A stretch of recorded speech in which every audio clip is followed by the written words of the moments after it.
Welcome into Conversations with Paul Brown. Today we are in Williamston. You have an interesting beginning in that you were born in Anderson and almost immediately you moved. That's correct. My dad was at Donaldson when it was an air base. When I was 6 months old, he got shipped out to Wichita Falls, Texas. What did they tell you about the 6 months that you were here? Where did your parents live? In this house here in Williamston. Dad bought this house in 1958 while my sister and my mother were at the hospital. She had just been born. The family is from here. So his father and all 14 of the siblings were, Really? From Anderson. He was the oldest. He left at 17, it was during World War II, and joined the Navy. My dad was always just crazy about flying. So at 14, he went to work for a guy over at the Anderson Airport. His name was Ben Johnson. He asked Ben to put him to work as a mechanic to trade for flight lessons. And at 15 years old, he was building, test flying, and delivering Piper J3 Cubs. What? At how old? 15. He was doing really well and really loved flying. And of course, the war broke out and everybody wanted to serve.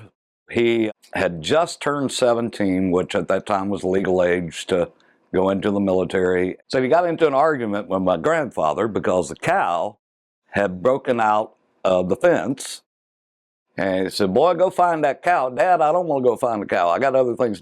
Go find that cow." He left and walked on into Anderson, hitched a ride, and joined the Navy, and then came back home and transferred into the Army Air Corps. Then he went to Korea with an F-86 squadron at the Chosun Reservoir. In the Chinese push, he got captured. Really? They were still at the base. He was supposed to fly the demolition crew out, but one of the first rounds took out the aircraft and they had nowhere to go. Oh, so they were POWs? Yeah. Luckily for him, they didn't get a chance to transfer him north. So he was there for a little over 3 weeks. They got liberated by the 101st Airborne. He was telling me the story that he came home to Anderson, hitched a ride out to the farm, and lo and behold, when he turned to walk up the road to go to the house, there was the cow. He comes dragging the cow up to the porch. My grandfather sitting on the porch. Grandfather looked at him and went, "Sure took you a long time to find that cow." 2 wars and a POW camp. My earliest memories are being down in Savannah at what was called Travis Field back in those days. Okay. Your dad's doing what for Uncle Sam? He was a logistics officer. We got a temporary assignment to go to the McDonnell Douglas plant in St. Louis. Went back to Warner Robins and finished high school there before going to college. And where'd you go to school? Went to college at Columbus State. You were studying to be a what? My major was music education. Well, where did you get the appreciation and the love of music? Where did that come from? That comes from the family as well. My earliest memories are sitting on the floor and my grandmother's, after church and the meal and all of those aunts and uncles, my mom or one of my aunts playing the piano, and them all harmonizing. They had their own choir going there. Did they really? The family choir? They all knew how to sing. Did all they of it. really? My dad actually, in various churches that we went to while we were moving around, he would be the choir director. Okay. He taught how to read shape notes. Did he really? All of that. He was taught by great Uncle Bert, who was a violinist in the Berlin Symphony before World War II. No. There was always music in the house. Yeah. Dad was always singing. Church was always singing. Yeah. Now, my sister could play piano. She played accordion. Okay. She also played clarinet. My brother kind of stuck to the guitar. Okay. That was his thing. And then I started with drums. Apparently the neighbors didn't appreciate that. I did play the clarinet for a bit, and I didn't like that instrument. And I wanted to play trombone. Okay. And they told me that I couldn't play trombone because my arms weren't long enough. I said, well, what about the saxophone? And those at the time were very expensive. And my parents were like, are you going to stick with it? You're not going to stick with it? Our band director at the school, it's a fourth grade band. He's like, what about trumpet? You know, like the bugle. And I went, hey, yeah, I kind of like that idea. What's your first job? I had a bunch of part-time jobs. My career was a starving musician. Okay. And then when did you get interested in flying? Well, I've always been interested in flying. I grew up in it. Okay. So I soloed when I was 16, and my dad had us flying. As soon as we were able to reach all the controls, then he had us flying the plane. Did he teach you? Enough, if something were to happen, we could find an airport and land. Okay. When it came time for me to start training in earnest, he had a friend of his, a major from over at the air base, was my instructor. Okay. I soloed on my 16th birthday. I could actually fly a plane by myself before I could drive a car by myself. For about 4 or 5 hours there, I could fly the plane all by myself, but I couldn't drive a car.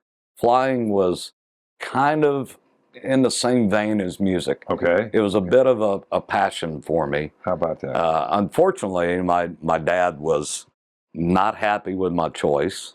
I was supposed to be the next fighter jock in the family. He was like, well, when you get to the academy, I said, Dad, I'm not going to the academy. And what? And I said, I'm going to music school. I'm going to be a trumpet player.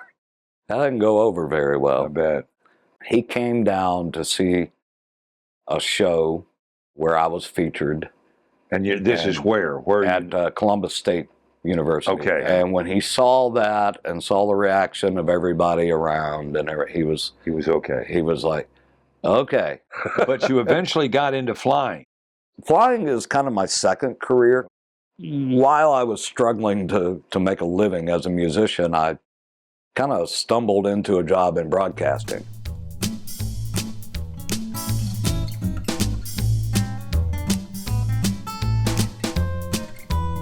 And the broadcasting just kept getting better and better. The jobs were more and more reliable. It just sort of took over. So for almost 20 years, I was in broadcasting. Doing what? Working radio stations. I worked as on-air personality, and then the last 6 years in management as music director, program director. And these were stations in what towns? Macon, Columbus, Georgia, Savannah, Jacksonville, and then I finished up here in Greenville at WSSL. Whistle. When did flying come in? Well, that's the thing. So I retired from radio, and a buddy of mine that we've been friends forever. Our dads worked together, and we grew up on air bases together. And we would rent an airplane about once a month, and we'd just pick somewhere to go just for fun. Well, he calls me up one day and says, we can get paid to do this. What are you talking about, man? I'm like 40 years old, And he says, no, it's true, man. They're looking for commercial pilots like crazy. This was 1999. Sure enough, there were schools that you could go to that would get you into the industry and get you everything you needed. We found one that was in partnership with a couple of 3 airlines. Basically, if you passed their school, you went directly into the airlines. You were good to go. It was based on Air Force training. We used to joke, just hook up the fire hose to your mouth and just drink all you can drink. It was very quick-paced, and there were caveats to it. You could not have a fail of any kind. Yeah, it was a little rough. But you made it. But I made it through. We started, there were 45 in my class. And by the time I got to the jet simulator, it was down to 20, and they had combined 2 classes. Ooh, did your friend make it through? Yes. My buddy had gone to Atlantic Coast Airlines. I had gone with American Eagle. That's when 9/11 hit. Ooh. And, of course, all the airline jobs went away. I wanted to fly corporate jets. Okay. And as it turns out, that's how things happen. My buddy went back home to Columbus, Georgia. He was a programmer, got involved with a private company, had their own aircraft and everything, doing some software for them. A job came open, and they said, well, you fly, don't you? He goes, well, yeah. So he got hired on. About 2 months after that, they needed a contractor to come in and fill a spot. He goes, you know what? I know somebody. I was a contract commercial pilot for almost 20 years. For corporate businesses. With that particular company, it was a lot of fun because they used the aircraft a lot. Okay. Canada, Mexico, all across the East Coast, West Coast.